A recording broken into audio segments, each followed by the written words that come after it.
ये देख रहे हैं यहाँ के की ग्रामीण महिलाएं कितनी मेहनत कितना परिश्रम करती हैं, और जंगल की लकड़ियाँ यही इनके जीविकोपार्जन का साधन है। जबकि यहाँ पे दो जलप्रपात है एकदम सर से सटा हुआ।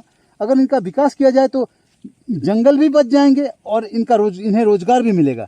सरकार को चाहिए कि तत्काल इस ओर ध्यान देना चाहिए।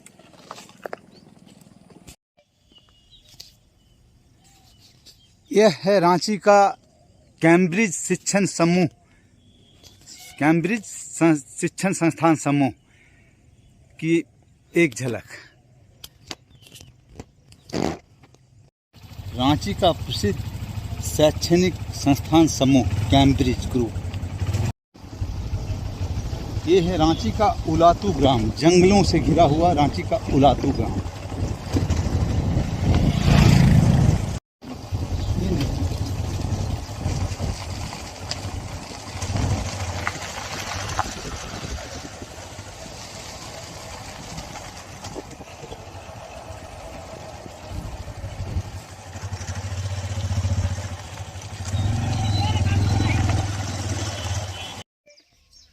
ये है उलातू गांव में लगा हुआ बिजली की तारें। ये खंबे पहले दिखाई नहीं देते थे, रातें अंधेरे में कटती थी। ये बहुत प्रयास के बाद अब यहाँ उजाला आ गया है।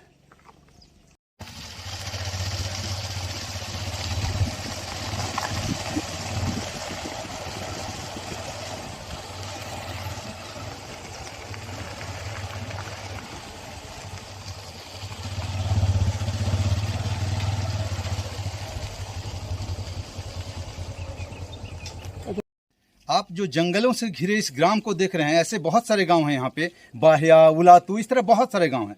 ना तो यहाँ बिजली था, ना शौचालय किसी को मिला था, कोई सुविधा नहीं थी।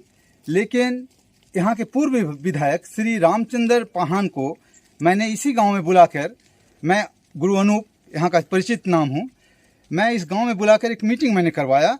उनके प्रयास से तत्काल विद्युत विभाग, ग्रामीण विद्युत विभाग सक्रिय हुई और यहाँ बिजली लग गया। अब शौचालय भी मिला है। फिर भी गांव वालों की कुछ मांगे अभी भी है, जो कि खुद उनके मुंह से आप सुन लीजिए। गुरु जी का द्वारा से हम लोग का रास्ता आधा बना है, तो पूरा बनना चाहिए। देखिए, पूरा शौचालय तो मिल गया, मतलब रास्ता तो आधे है, तो पूरा कीजिएगा तब ना हम लोग जानेंगे रास्ता के क्लियर। चलते बिजली भी मिल गया, पहले तब बिजली भी नहीं थे, अभी तो है बिजली भी। उलातू गांव का विकास होना चाहिए।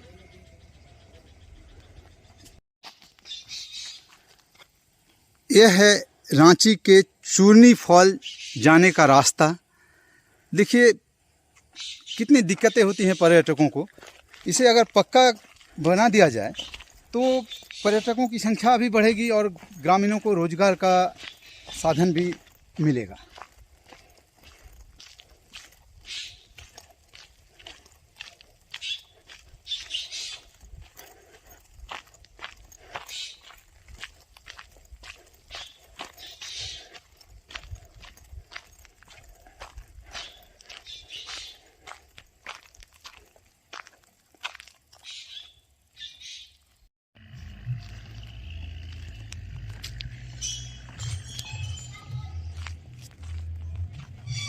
ये क्षेत्र रांची के खिजरी विधानसभा का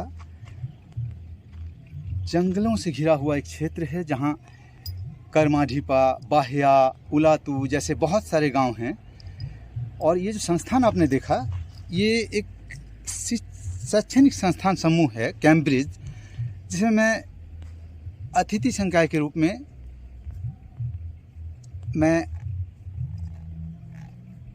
उसमें आया था। और देखा मैंने क्या कि उस संस्थान में गांव के जो लोग हैं, यहाँ काम करते हैं, वो अपना मोबाइल चार्ज कर रहे हैं। जब पता किया तो पता चला कि यहाँ बिजली है नहीं, लोगों के मनोरंजन का कोई साधन नहीं है, न किसी ने टेलीविज़न देखा है। मैं तो दंग रह गया कि रांची जैसे महानगर के बगल में ये हाल है। हालांकि ये जंगली इलाका है, फिर भी मेरे लिए बड़ा ही कौतूहल वाला विषय था। मैंने इस क्षेत्र के तत्कालीन विधायक श्री रामचंद्र पाहन को आमंत्रित किया और इसी कर्माडीपा स्कूल में हमारी मीटिंग हुई, गांव के लोग भी थे और उन्होंने तत्काल ग्रामीण विद्युतीकरण विभाग को सक्रिय किया और तत्काल यहाँ बिजली लग गया।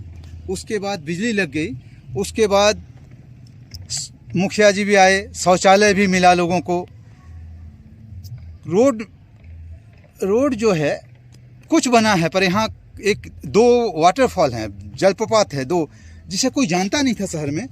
अपने प्रयास से मैंने वॉल पेंटिंग वगैरह करवाया तो भीड़ आने लगी। और एक है सनम फॉल और एक चूनी फॉल। तो ये जो है इस वहाँ तक के लिए पक्की सड़क होनी चाहिए। मैंने अपने प्रयास से दीवारों पे लिखवाया। बाद में श्री संजय सेठ, माननीय सांसद संजय सेठ, जो बहुत ही संवेदनशील व्यक्ति है, बहुत अच्छे आदमी हैं, लोगों की तकलीफ को समझते हैं, मैंने उनसे अनुरोध किया। गांव के लोगों के हस्ताक्षर युक्त पत्र वहां तक उनको दिया। उन्होंने तत्काल यहाँ 2 फाटक बना दिए ताकि लोग अब जान रहे हैं, लोग आ रहे हैं, लेकिन सड़क पूरी होनी चाहिए और विकास के काम होने चाहिए। एक और बात, यहाँ से गंगा घाट स्टेशन तक जो बगल में ही है, सीधा जुड़ाव होना चाहिए सड़क का। ये जुड़ जाएगा तो पर्यटकों में वृद्धि होगी, उनके आगमन में वृद्धि होगी और यहाँ के लोगों को रोजगार भी मिलेगा। इस क्षेत्र के विकास के लिए सरकार को प्रयास करना चाहिए।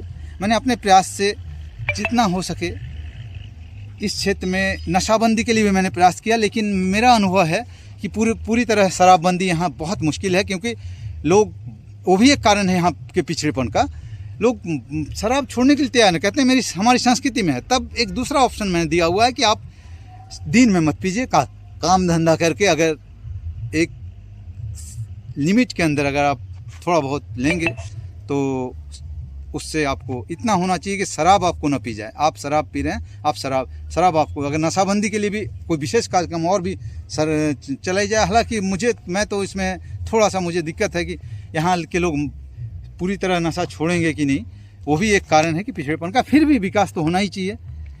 अपने स्तर पे मैं कोई जनप्रतिनिधि तो नहीं हूँ, लेकिन बस एक गुरु के नाते मैं जितना हो सके लोगों की सहायता करता हूँ। आशा करता हूँ सरकार इस ओर ध्यान देगी।